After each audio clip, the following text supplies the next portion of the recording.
বাড়ি বাড়ি টয়লেট তৈরির জন্য টাকা বরাদ্দ করেছে রাজ্য সরকার, আর সেই টাকা আত্মসাতের অভিযোগ। আলিপুরদুয়ারে অভিযোগের আঙুল পঞ্চায়েত সমিতির বিজেপি সদস্যের স্বামীর দিকে, তিনি মানতে নারাজ।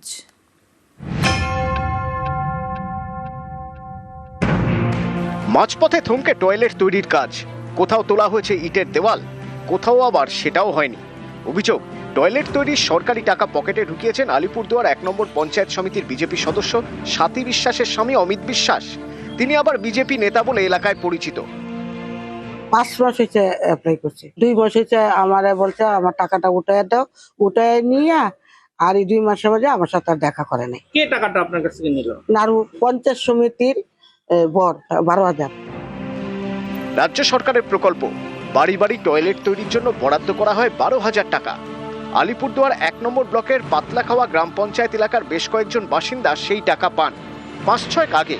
অভিযোগ, এরপরে এই উপভোক্তাদের বাড়ি যান পঞ্চায়েত সমিতির বিজেপি সদস্য স্বাতী বিশ্বাসের স্বামী অমিত। টয়লেট তৈরি করে দেওয়ার আশ্বাস দেন। অভিযোগ, কারো কাছ থেকে 6,000 টাকা নেন, কারো থেকে 10,000 টাকা।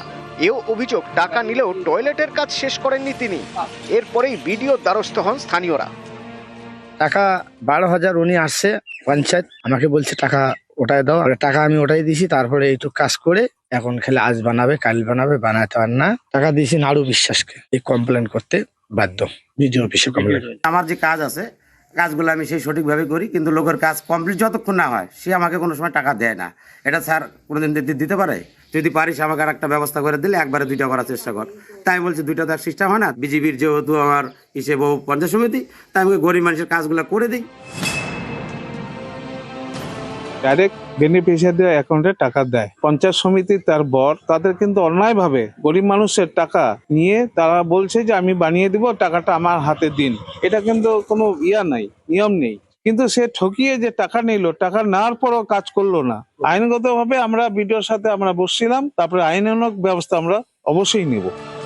আলিপুরদুয়ার থেকে রাজকুমার কর্মকার, নিউজ 18 বাংলা।